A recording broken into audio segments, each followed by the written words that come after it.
मुंबई महापालिकेत विकास निधी वाटपात विरोधकांची बोळवण. सत्ताधारी नगरसेवकांना 2.25 कोटींचा निधी तर ठाकरेंच्या नगरसेवकांना 25 लाखांचा निधी.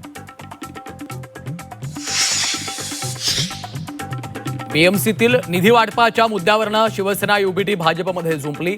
विरोधी नगरसेवकही निवडून आणलेले असतात. राऊतांनी सुनावलं तर इतिहासाचा दाखला देत भाजपचं राऊतांना प्रत्युत्तर.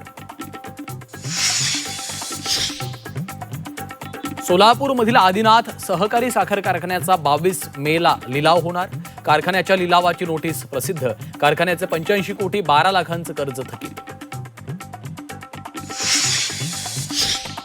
नाशिक जिल्ह्यातील येवल्यात लष्कराचं साहित्य घेऊन जाणाऱ्या ट्रकला आग. चिरीमिरीच्या वादातून पोलिसांनीच ट्रक पेटवल्याचा चालकाचा गंभीर आरोप. सोन्याच्या दरात 1,000 रुपयांची वाढ तर चांदीही 5,000 महागली. जीएसटीसह सोनं आता 1,55,000 पुढे. अवकाळीचं संकट सरलं. आता उन्हाच्या झळा. पुढील 4 आठवडे उन्हाच्या तीव्र झळा जाणवणार. उन्हाचा पारा 40शी पार जाण्याचा अंदाज.